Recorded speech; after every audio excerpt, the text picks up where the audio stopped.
Dear viewers, please subscribe to Prabhuwani Ministries official YouTube channel. Share and press the bell icon. ಪ್ರಿಯರೇ, ದಯವಿಟ್ಟು ಪ್ರಭುವಾನಿ ministries official YouTube ಚಾನೆಲ್ಗೆ subscribe ಮಾಡಿ ಮತ್ತು share ಮಾಡುವುದರ ಮೂಲಕ ಸುವಾರ್ತೆ ಸಾರುವ ಕಾರ್ಯದಲ್ಲಿ ಭಾಗಿಯಾಗಿ ದೇವರ ಆಶೀರ್ವಾದವನ್ನು ಪಡೆಯಿರಿ.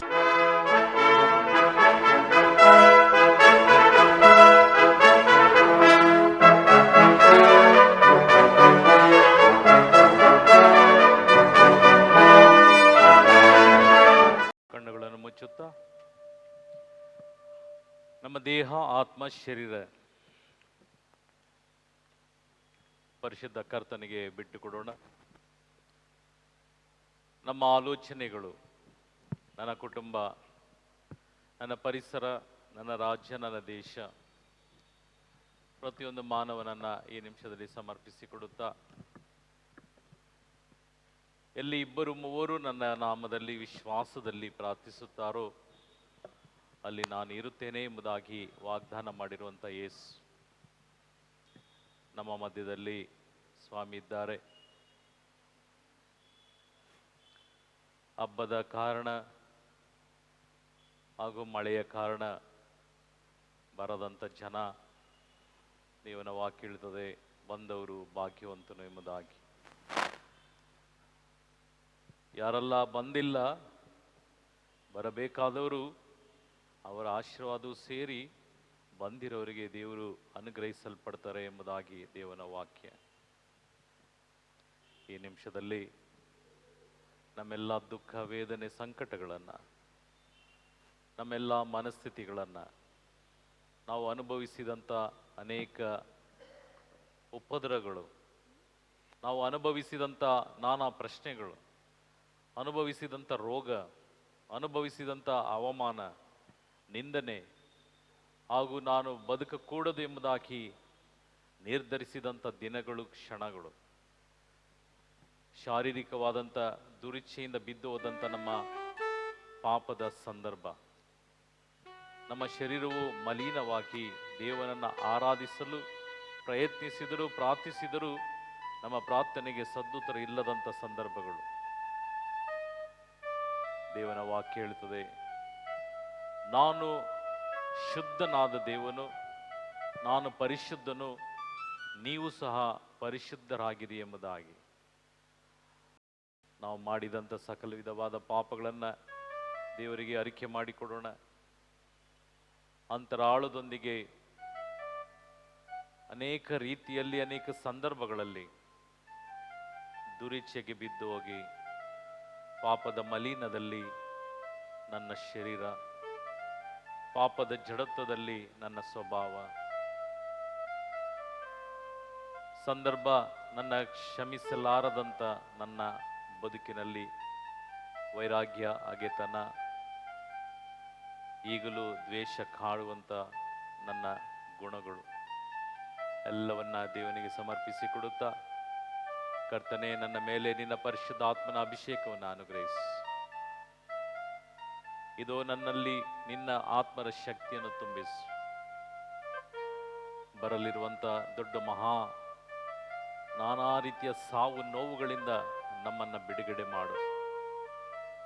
ಬರಲಿರುವಂಥ ಕೇಡಿನಿಂದ ನಾನು ನಿನ್ನ ತಪ್ಪಿಸುತ್ತೇನೆಂಬುದಾಗಿ ನುಡಿದಂಥ ವಚನ ಅಂತ್ಯಕಾಲದಲ್ಲಿ ಇದೋ ನಾನು ವಿಶ್ವಾಸಿಗಳನ್ನ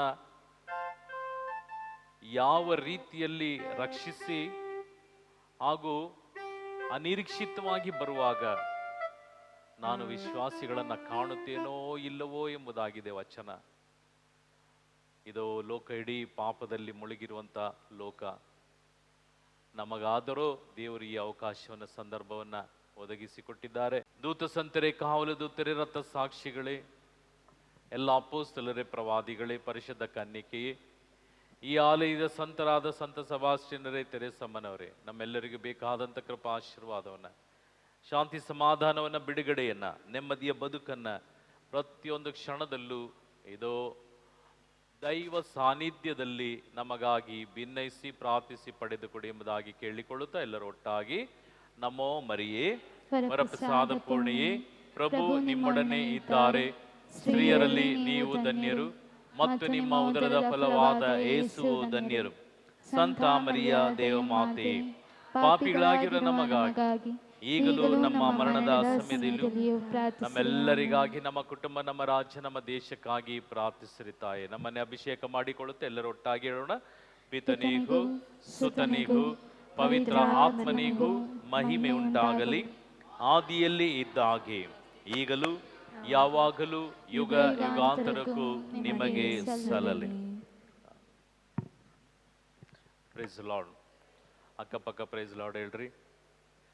ದಯವಿಟ್ಟು ಕುಳಿತುಕೊಳ್ರಿ.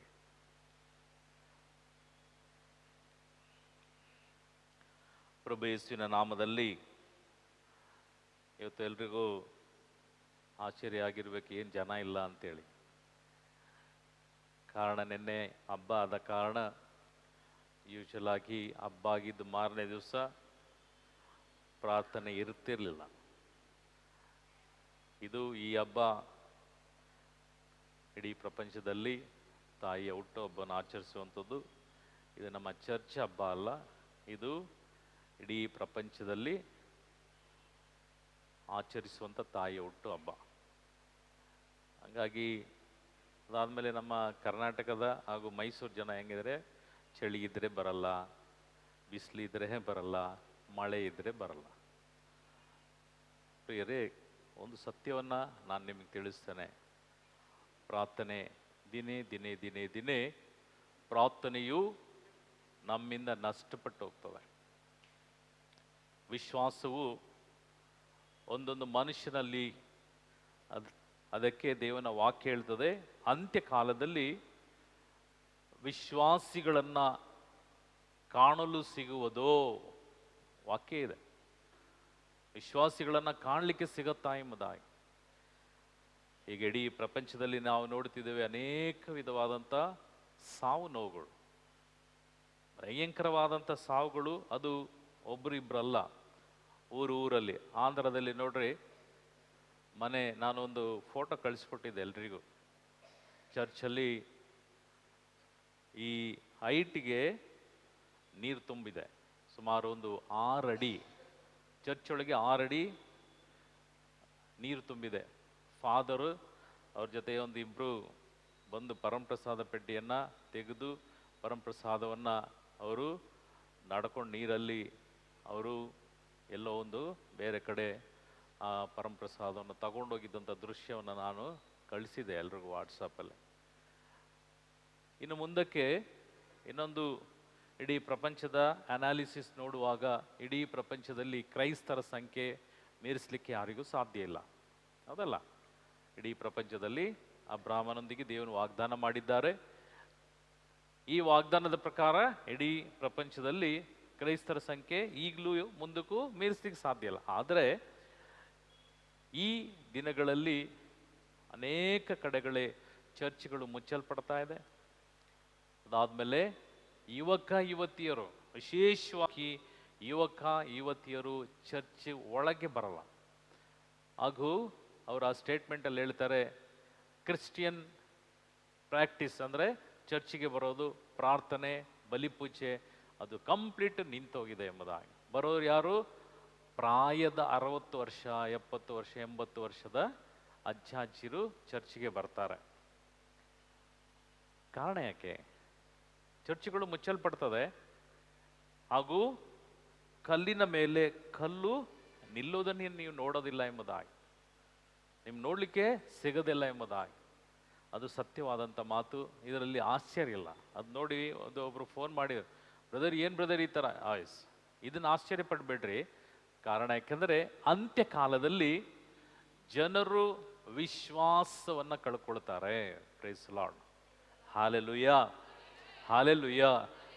ಈ ಜನರ ವಿಶ್ವಾಸ ಎಲ್ಲಿಗೆ ಬರ್ತದೆ ಅಂತ ಹೇಳಿದ್ರೆ, ಏನು ಚರ್ಚು, ಏನು ಪ್ರೇಯರು, ಏನಕ್ಕೆ ಚರ್ಚಿಗೆ ಹೋಗ್ಬೇಕು, ಏನಕ್ಕೆ ಪ್ರೇಯರ್ ಮಾಡಬೇಕು, ಇಲ್ಲಿ ಕೂತು ಯಾಕೆ 1 ಅವರ್ 2 ಅವರ್ಸು ನಾವು ಟೈಮ್ ವೇಸ್ಟ್ ಮಾಡಬೇಕು, ಈ ರೀತಿಯಾಗಿ. ಅದ್ರ ಬದಲು ಅವರಿಗೆ ಕೆಲಸ, ಅದಾದಮೇಲೆ ಈ ಶನಿವಾರ ಭಾನುವಾರ ವೀಕೆಂಡ್ ಹೊರಗಡೆ ಸುತ್ತಬೇಕು, ಅದಾದಮೇಲೆ ಕುಡಿಬೇಕು, ಅನೈತಿಕ ಸಂಬಂಧ, ಹಾಗೂ ವಿಶೇಷವಾಗಿ ಈ ದಿನಗಳಲ್ಲಿ ಎಲ್ಲಿಯೂ ಮದುವೆ ಆಗುವಂಥದ್ದನ್ನ ನೋಡಬೇಡ್ರಿ. ಈಗ ಟೈಮಿಂಗ್, ಒಂದು ಹುಡುಗನಿಗೆ ಒಂದು ಹುಡುಗಿ ಬೇಕಾ, ಸ್ಲ್ಯಾಟಲ್ಲಿ ಬುಕ್ ಮಾಡಬಹುದು. ಈ ರೀತಿ ನನಗೆ ಒಂದು ದಿನಕ್ಕೆ ಇಲ್ಲ ಒಂದು ವಾರಕ್ಕೆ ಒಂದು ವರ್ಷಕ್ಕೆ ಯಾರಾದರೂ ಜೊತೆಗೆ ಇರ್ತೀರಾ ಅಂತೇಳಿ. ಅದಾದಮೇಲೆ ಅವರು ಜೊತೆಗಿದ್ದು ಗಂಡ ಹೆಂಡತಿ ರೀತಿಯಲ್ಲಿ ಇದ್ದು ಅವರಿಗೆ ಮಕ್ಕಳೇನೋ ದೇವ್ರ ದಯೆಯಿಂದ ಏನಾದರೂ ಮಕ್ಕಳು ಆಗ್ಬಿಟ್ರೆ ಆ ಮಕ್ಕಳನ್ನು ಅಭಾಷಣ ಇಲ್ಲ ಎಲ್ಲೋ ಬಿಟ್ಟು ಅದಾದಮೇಲೆ ಇವರು ಅವ್ರ ಪಾಡಿಗೆ ಒಂದು ವರ್ಷ ಕಾಂಟ್ರಾಕ್ಟ್ ಆದಮೇಲೆ ಅವಳ ಪಾಡಿಗೆ ಅವಳು, ಇವನ್ ಪಾಡಿಗೆ ಇದು ಈಗ ಸಂಭವಿಸುವಂಥ ಕಾರ್ಯ. ನಾನು ಸುಳ್ಳು ಹೇಳ್ತಾ ಇಲ್ಲ, ಇದು ನಮ್ಮ ವಾಟ್ಸಪ್ಪಲ್ಲಿ ಬಂದಿರತಕ್ಕಂಥ ಕಾರ್ಯವನ್ನು ನಾನು ನಿಮಗೆ ಹೇಳ್ತಾ ಇದ್ದೇನೆ. ಕಾಂಟ್ರಾಕ್ಟ್ ಬೇಸಿಸಲ್ಲಿ ಹುಡುಗಿರು ಸಿಗ್ತಾರೆ, ಕಾಂಟ್ರಾಕ್ಟ್ ಬೇಸಿಸಲ್ಲಿ ಕೆಲಸ ಯಾವ ರೀತಿ ಇದೆ ಆ ಥರ ಹುಡುಗರು ಸಿಗ್ತಾರೆ. ಅವರಿಗೆ ಇಷ್ಟು ದುಡ್ಡು, ಇಷ್ಟು ಡಾಲರ್ಸ್, ಮುಗೀತು, ಮದುವೆ ಬೇಡ.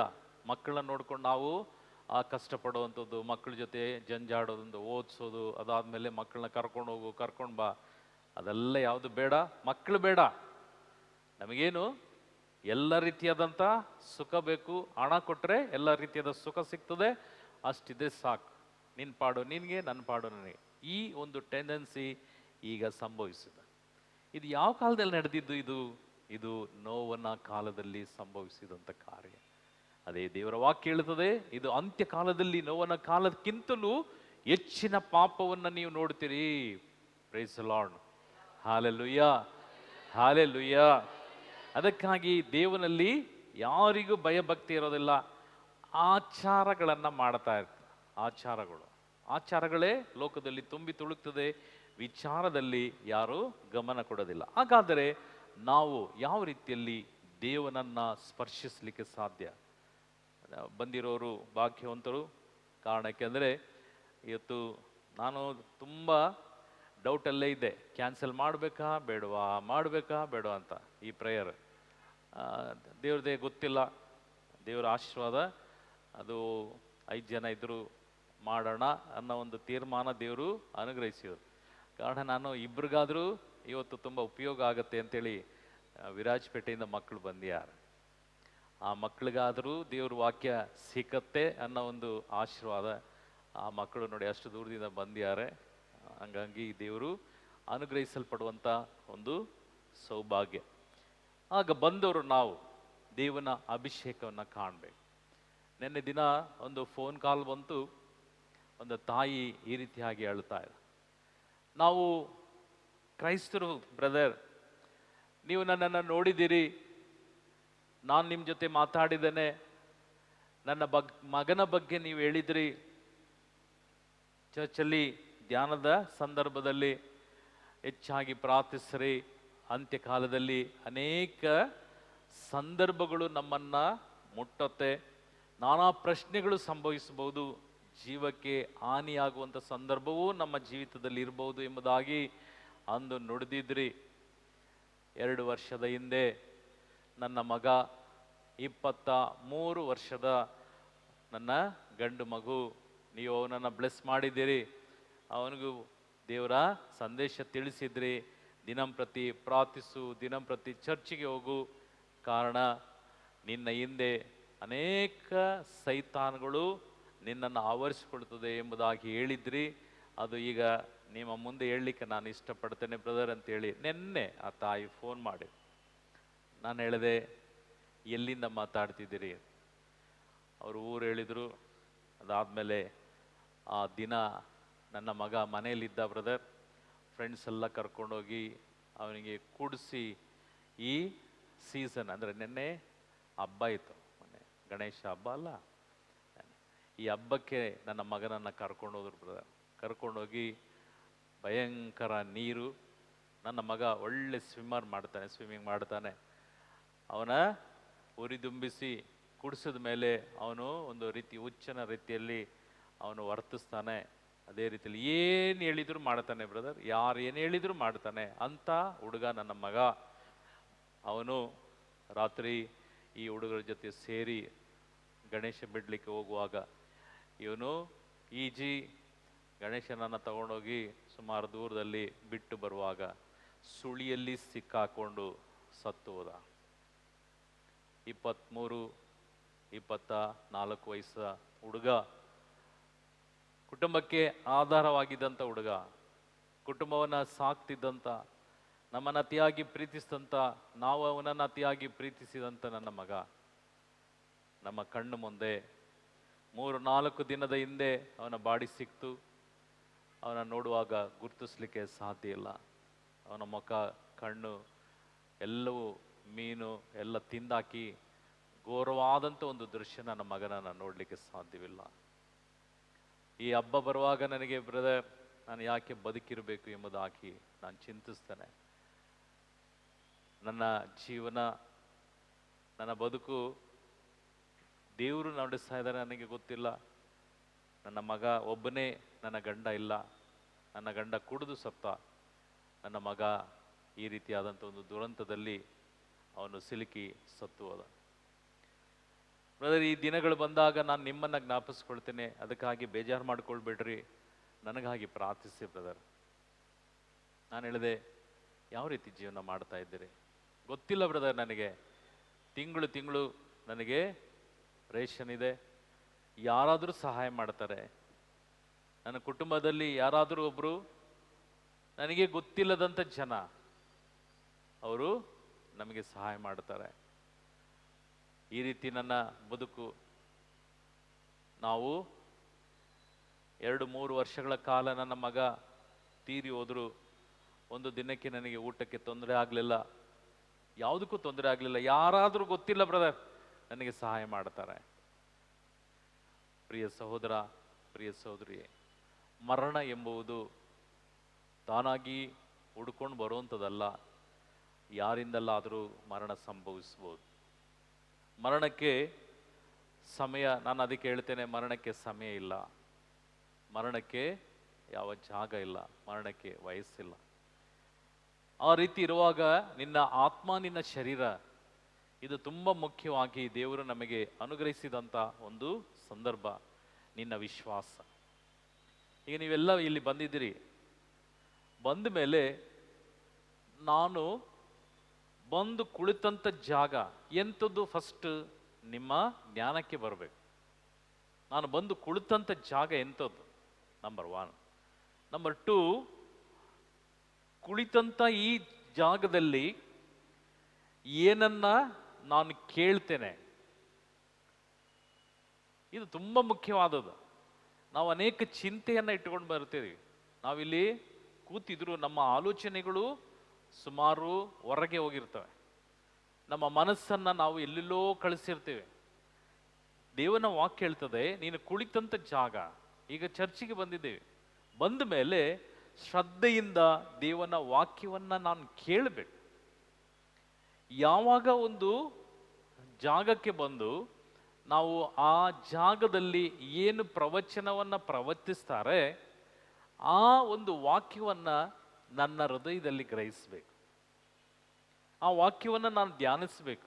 ಅದು ಒಳ್ಳೆಯದಾ, ಅದು ನನ್ನ ಜೀವಿತಕ್ಕೆ ಅದು ಸಾಂತ್ವನವನ್ನು ಕೊಡುವಂಥದ್ದಾ, ಈ ವಾಕ್ಯವು ನನ್ನ ಬದುಕಿಗೆ, ನನ್ನ ಮುಂದಿನ ದಿನಗಳಿಗೆ ಅದು ಸಹಾಯ ಆಗ್ತದ ನನಗೆ, ನನ್ನ ಜೀವಿತಕ್ಕೆ ಎಂಬುದಾಗಿ ನಾನು ಚಿಂತಿಸಿ ನನ್ನ ಏಕಾಗ್ರತೆ, ನಾನು ಕೂತಂಥ ಜಾಗದಲ್ಲಿ ನುಡಿಯುವಂಥ ಒಂದೊಂದು ವಾಕ್ಯಗಳು ಅದು ನನ್ನ ಜೀವಿತದಲ್ಲಿ ಅಳವಡಿಸಿದಾಗ ಅದು ಉತ್ತಮವಾದಂಥ ಬೆಳವಣಿಗೆಯನ್ನು ಕೊಡ್ತದ ಎಂಬುದಾಗಿ ನಾನು ಚಿಂತಿಸಿ ನನ್ನೆಲ್ಲ ಆಲೋಚನೆಯನ್ನು ನಾನು ಹೊರಗೆ ಹಾಕಿ ಏಕಾಗ್ರತೆಯಿಂದ ಯಾರು ಕುಳಿತು ದೇವನ ವಾಕ್ಯವನ್ನು ಕೇಳ್ತೇವೋ, ಯಾರು ನಮ್ಮನ್ನೇ ನಾವು ಬಿಟ್ಟು ಕೊಡ್ತೇವೋ, ನಮ್ಮನ್ನೇ ನಾವು ಯಾವ ರೀತಿಯಲ್ಲಿ ದೇವನಿಗೆ ಸಮರ್ಪಿಸಿ ಕೊಡ್ತೇವೋ, ಆ ಕ್ಷಣ ನಿಮ್ಮ ಬದುಕು ದೇವನ ಆಶೀರ್ವಾದದೊಂದಿಗೆ ಕೂಡಿರುವಂಥ, ದೇವನ ಅಭಿಷೇಕದಲ್ಲಿ ಕೂಡಿರುವಂಥ, ದೇವನ ಕೃಪೆಯಲ್ಲಿ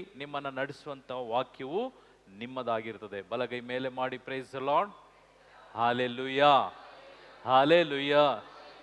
ನಾವು ಬಂದು ಇಲ್ಲಿ ಸುಮ್ಮನೆ ಕೂತು ಎಷ್ಟು ಚೆನ್ನಾಗಿ ಅಲಂಕಾರ ಮಾಡಿದ್ದಾರೆ ಅಂತೇಳಿ ಅಲಂಕಾರವನ್ನು ನೋಡಿ ನಾವು ಮನೆಗೆ ಹೋದರೆ ಒಂದು ಪ್ರಯೋಜನ ಇಲ್ಲ.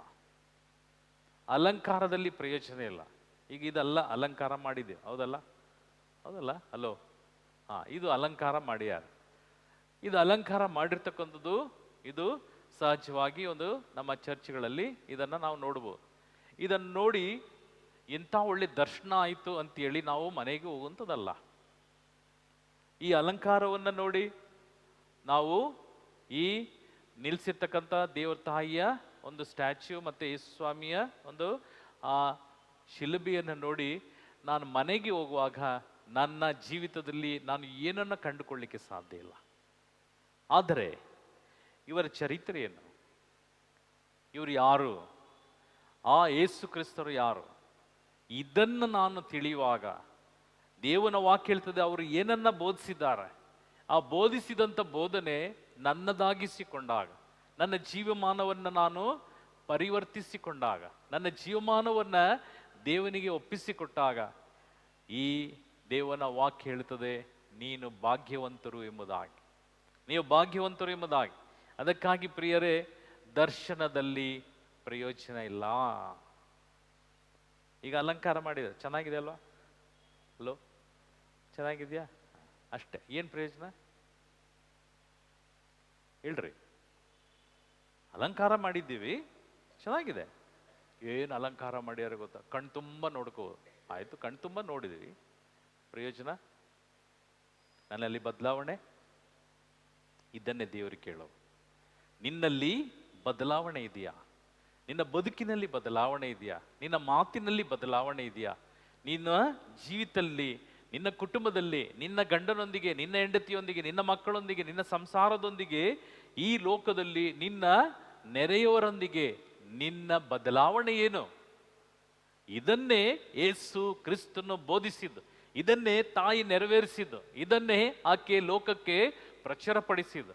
ಇದು ನನ್ನ ಮಗನು ಹೇಳಿದಾಗಿ ಕೇಳ್ರಿ ಎಂಬುದಾಗಿ. ನನ್ನ ಮಗನು ಹೇಳಿದಾಗಿ ಕೇಳ್ರಿ, ನಿಮಗೆ, ನಿಮ್ಮ ಕುಟುಂಬಕ್ಕೆ ನಾನು ಸಕಲ ಆಶೀರ್ವಾದವನ್ನ ಯಾರ ಮೂಲಕ? ನನ್ನ ಮಗನ ಮೂಲಕ ನಾನು ಪಡೆದುಕೊಟ್ಟಿದ್ದಾನೆ. ನಾನು ಕೊಡ್ಲಿಕ್ಕೆ ಸಾಧ್ಯ ಇಲ್ಲ, ಯಾಕಂದ್ರೆ ದೇವರ ತಾಯಿ ಅವರು ದೇವರಲ್ಲ, ದೇವರ ತಾಯಿ.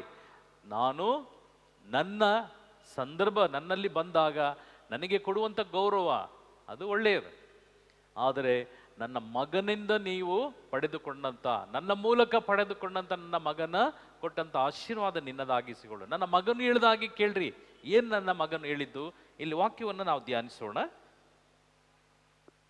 ಆದಿಕಾಂಡ 22ನೇ ಅಧ್ಯಾಯ, ಆದಿಕಾಂಡ 22ನೇ ಅಧ್ಯಾಯ ವಾಕ್ಯ 1-2 ಓದಿ. ಈ ಘಟನೆಗಳಾದ ಬಳಿಕ ದೇವರು ಅಬ್ರಾಮನನ್ನು ಪರೀಕ್ಷಿಸುವುದಕ್ಕೋಸ್ಕರ ಅಬ್ರಾಮನೇ ಎಂದು ಕರೆದರು. ಅವನು ಇಗೋ ಸಿದ್ಧನಿದ್ದೇನೆ ಎಂದನು. ಆಗ ದೇವರು, ನಿನಗೆ ಒಬ್ಬನೇ ಒಬ್ಬನು ಮುದ್ದು ಮಗನು ಆದ ಈಸಾಕನನ್ನು ಕರೆದುಕೊಂಡು ಮೋರಿಯ ಪ್ರಾಂತ್ಯಕ್ಕೆ ಹೋಗು. ಅಲ್ಲಿ ನಾನು ತೋರಿಸುವ ಬೆಟ್ಟದ ಮೇಲೆ ಅವನನ್ನು ದಹನ ಬಲಿಯಾಗಿ ಅರ್ಪಿಸು ಎಂದರು. ಅಬ್ರಾಮನು ಮುಂಜಾನೆಯೇ ಎದ್ದು ತನ್ನ ಹೆಸರಗೆತ್ತಗೆ ತಡಾಗಿಸಿ ಹೋಮ ಬಲಿಗೆ ಬೇಕಾದ ಕಟ್ಟಿಗೆಯನ್ನು ಸಿಗಿದು ಸಿದ್ಧ ಮಾಡಿಕೊಂಡು ಸೇವಕರಿಬ್ಬರನ್ನು ಹಾಗೂ ತನ್ನ ಮಗ ಈಸಾಕನನ್ನು ಕರೆದುಕೊಂಡು ದೇವರು ಹೇಳಿದ ಸ್ಥಳಕ್ಕೆ ಹೊರಟನು. 3ನೆಯ ದಿನ ಅಬ್ರಾಮನು ಕಣ್ಣೆತ್ತಿ ನೋಡಿದಾಗ ದೂರದಲ್ಲಿ ಆ ಸ್ಥಳ ಕಾಣಿಸಿತು. ಅವನು ತನ್ನ ಸೇವಕರಿಗೆ, ನೀವು ಇಲ್ಲೇ ಕತ್ತೆಯನ್ನು ನೋಡಿಕೊಂಡಿರಿ, ನಾನು ನನ್ನ ಮಗನು ಅಲ್ಲಿಗೆ ಹೋಗಿ ದೇವಾರಾಧನೆ ಮಾಡಿಕೊಂಡು ಪುನಃ ಇಲ್ಲಿಗೆ ಬರುತ್ತೇವೆ ಎಂದು ಹೇಳಿದನು. ಅಬ್ರಾಮನು ದಹನ ಬಲಿಗೆ ಬೇಕಾದ ಕಟ್ಟಿಗೆಯನ್ನು ತನ್ನ ಮಗ ಈಸಾಕನ ಮೇಲೆ ಹೊರಿಸಿದನು. ಬೆಂಕಿಯನ್ನು ಹಾಗೂ ಕತ್ತಿಯನ್ನು ತನ್ನ ಕೈಯಲ್ಲೇ ತೆಗೆದುಕೊಂಡನು. ಇಬ್ಬರು ಅಲ್ಲಿಂದ ಮುಂದಕ್ಕೆ ಹೊರಟರು. ಹೋಗುತ್ತಾ ಇದ್ದಾಗ ಈಸಾಕನು ತಂದೆ ಅಬ್ರಾಮನನ್ನು ಅಪ್ಪ ಎಂದು ಕರೆದ. ಏನು ಮಗನೇ ಎಂದು ಅಬ್ರಾಮನು. ಈಸಾಕನು, ಬೆಂಕಿ ಕಟ್ಟಿಗೆಯೇನೋ ಇವೆ, ಆದರೆ ದಹನ ಬಲಿಗೆ ಬೇಕಾದ ಕುರಿಮರಿಯಲ್ಲಿ ಎಂದು ಕೇಳಿದ. ಅದಕ್ಕೆ ಅಬ್ರಾಮನು, ಬಲಿಗೆ ಬೇಕಾದ ಕುರಿಮರಿಯನ್ನು ದೇವರೇ ಒದಗಿಸುತ್ತಾರೆ ಮಗನೇ ಎಂದು ಉತ್ತರ ಕೊಟ್ಟ. Praise the lord. Hallelujah, hallelujah. 100 ವರ್ಷದ ನಂತರ ಅಬ್ರಾಮನಿಗೆ ಕೊಟ್ಟಂತ ಏಕೈಕ ಮಗ. ಆ ಮಗನು ಚಿಕ್ಕ ಮಗು ಅಲ್ಲ, ಬದಲಾಗಿ 15-16 ವರ್ಷದ ಪ್ರಾಯ ಇರಬಹುದು. ಆ ಮಗನ ಮೇಲೆ ಕಟ್ಟಿಗೆಯನ್ನು ಒರೆಸಿದ್ರು ಎಂಬುದಾಗಿ ವಾಕ್ಯ ಇದೆ. ಚಿಕ್ಕ ಮಕ್ಕಳು ಕಟ್ಟಿಗೆಯನ್ನು ಒರಲಿಕ್ಕೆ ಸಾಧ್ಯ ಇಲ್ಲ, ಹೌದಲ್ಲ? ಇಲ್ಲಿ ಅಬ್ರಹಾಮನು ತನ್ನ ಸೇವಕರನ್ನು ನಿಲ್ಲಿಸಿ 3 ದಿನದ ಪ್ರಯಾಣ, ಇಲ್ಲಿ ಯೇಸುವನ್ನು ಹೋಲುವಂಥ ಕಾರ್ಯ.